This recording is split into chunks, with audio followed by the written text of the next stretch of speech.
So the next story I want to talk about, this actually, it's interesting because the way we kind of structure our show, it's like a babushka doll or something, local, countywide, statewide, national, international, and we always try to like kind of loop these things back into each other. Especially when we're talking about topics like imperialism, etc.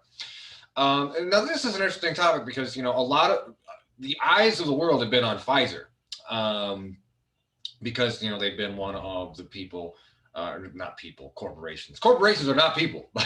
By the way, I once did. It was part of a whole march about that. But Pfizer, uh, they've been the eyes of the world have been on Pfizer because they've been very quick to develop this vaccine. Before I go into the crux of this story, the vaccine itself, um, largely, safe. I know a lot of people are concerned, like, oh, it's developed really fast. If you actually dig into the science, it's very interesting. It's based on like decades of research and the way that it basically kind of rewrites DNA. It's fascinating stuff. It's a bit of a misnomer to say it was only developed in a year. It's based on years and years of research. Um, the crux of his critique is not going to be on those scientists or those workers at Pfizer. Who, if you walk around Kalamazoo, there's the yard signs everywhere. Pfizer, thank you, Pfizer, our heroes, Pfizer. And those people, yes, y'all are heroes. Thank you for your work. The people who aren't in your company, though, I've got a bone to pick, and I think us, the people of Kalamazoo, should have a much larger bone to pick with them too. This is from an article, most recent issue of In These Times. It's kind of a left progressive magazine out of Chicago. But I saw this article and it really hits on something that, we've talked about this a little on the show before, but it really details this critique out. So this is this is written by Sarah Lazara. Article's titled "Pfizer Plays God."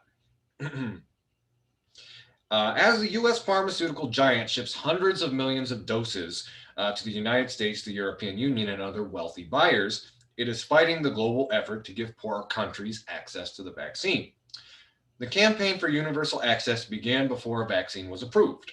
In October of 2020, India and South Africa proposed that the World Trade Organization pause the enforcement of intellectual property rights regarding COVID-19 treatments currently covered under the WTO's trade-related aspects of intellectual property rights agreement, known as TRIPS. These rules treat the vaccines as the intellectual property of pharmaceutical companies, giving them exclusive rights to their production. Instead, the new proposal asks that the intellectual property rights and patents surrounding vaccines and other medicines essential to combat COVID-19 be suspended to encourage affordable and timely access. This is supported by about 100 countries, and it basically would allow them to produce a generic version of the vaccine during the pandemic. If approved, this new proposal could potentially save countless lives in the global south. And it goes on to say there's substantial evidence that middle and low income countries have been largely priced out from access to COVID-19 related products. Since the start of the pandemic, pharmaceutical corporations have maintained their standard practice of rigid control over intellectual property rights while pursuing secretive and monopolistic commercial deals that exclude many middle and low income countries from benefiting. I want to kind of skip a little down here. Pfizer is definitely not innocent in this. And, the refusal to do this isn't just based on like, oh, our hands are tied. Pfizer has had an active role in making this a reality.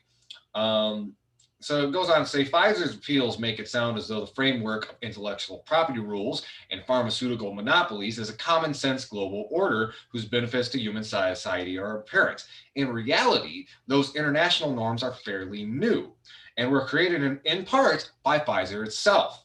From the mid 1980s to the early 1990s, Pfizer played a critical role in establishing the WTO's intellectual property rules, which the company is now invoking to argue against the WTO proposal that would free up vaccine supplies for poorer countries. The blood of the private sector is not some natural state of affairs, but part of a global trade structure created to the detriment of poor people around the world. So again, Pfizer is claiming like, oh, our hands are tied. Look at these rules that 20 years ago we lobbied for and created so that we could profit, even in situations where basically, releasing the schematics, if you will, to this vaccine could save millions of people. Thousands of people, perhaps millions. Anyway, let's go on. In the mid-1980s, parties to the General Agreement on Tariffs and Trade were in the midst of their historic Uruguay round of talks. There, Edmund Pratt, then chairman of Pfizer, was on a mission to ensure that the strong protections for intellectual property were included in those negotiations. Pratt's logic was simple. Such protections were vital to protect the global competitiveness, i.e. the bottom line, their profit, of his and other U.S. industries. To Pratt's great advantage, he had considerable institutional power beyond his immediate corporate rank. He served on the advisory committee on trade negotiations for the Carter and Reagan administrations. And this goes back to kind of the revolving door, lobbyists, government, and how they get to write the rules.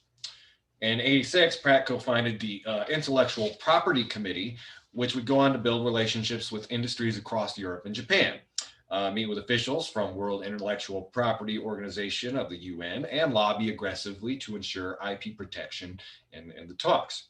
Globally and domestically, Pfizer promoted the idea that international trade should be contingent on strong IP rules, casting failure to follow them as piracy. Like the beat of a tom-tom, the message about intellectual property went along the business networks to chambers of commerce, business councils, business committees, trade associations, and business bodies.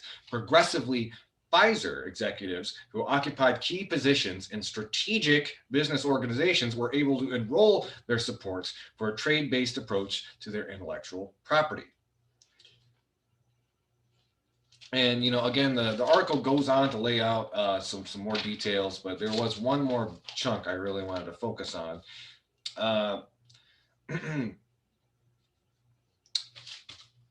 Basically, goes on to say a swath of global activists, mainstream human rights groups, and UN human rights experts have demanded a suspension of intellectual property laws during the COVID-19 pandemic. Their calls follow the global justice movement of the 90s and early 2000s, which focused on the tremendous role of WTO and other global institutions play in expanding the power of corporations to undermine domestic protections from labor to environment to public health. The outsized power of the United States and U.S. corporations in the WTO on display in the blocking of the proposal for a pandemic intellectual property waiver has been a key point of criticism. Pfizer is not alone in staking out its opposition. Pharmaceutical industry trade groups and individual companies, including Moderna, which has developed another lead COVID-19 vaccine, have come out in full force against the proposal. So again, you can read the full article from any of these times, but it goes back to something we've talked about on the show several times before. Just give me just a sec. Which is that, Pfizer, for whatever good their scientists and employees are doing, in the creation and manufacturing of this vaccine, the people at the top of that company, they are not the do-gooders in this situation. They are not coming to bravely save the world. As a matter of fact, even some critique should be given to the kind of lack of coordination in vaccine distribution. Now, I know it's easy to blame previous presidential administration who are awful, admitting they didn't have a plan to distribute the vaccine. But Pfizer is also a multinational corporation. They have smart people, I would assume, who know, how to get these into the hands of people they need to get into, and how you work around these federal contracts. You can't have it both ways. You say like, oh, we should have the freedom to make profit from this. Well, maybe you should also have the responsibility to make sure that it's distributed in an equitable and intelligent manner. And that's kind of besides the point. What I am saying here is, Pfizer needs public pressure to suspend the intellectual property rights of their vaccine. That goes for the other big pharma corporations that have developed vaccines, because ultimately we can get that vaccine produced quicker, get it distributed in a more equitable manner if more states, more companies, more researchers, more scientists have access to the blueprint for this vaccine. And what you're basically saying by not giving it out is that the Pfizer executives care far more about their profits, about making money, than they do about human life. Because let's not, cut corners here. Not cut corners. Let's be very honest. If they do not agree to suspend intellectual property rights, that is going to be the cost is going to be in human lives. How many more people are going to die from this pandemic because the Pfizer executives wanted to sit on their pile of gold and they didn't want to give out anything that could alter that even a little bit. I mean, these people are already rich. These people are already like vastly wealthy. Capitalism, it's a system that has really been exposed by this pandemic. Especially in the United States, just the rank sociopathy of it.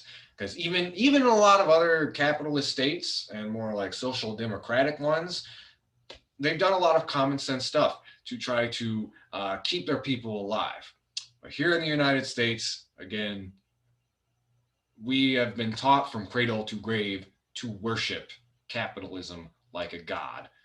And as it would look like, people who don't even live here, people who live in poorer countries, are going to be the ones thrown into the volcano.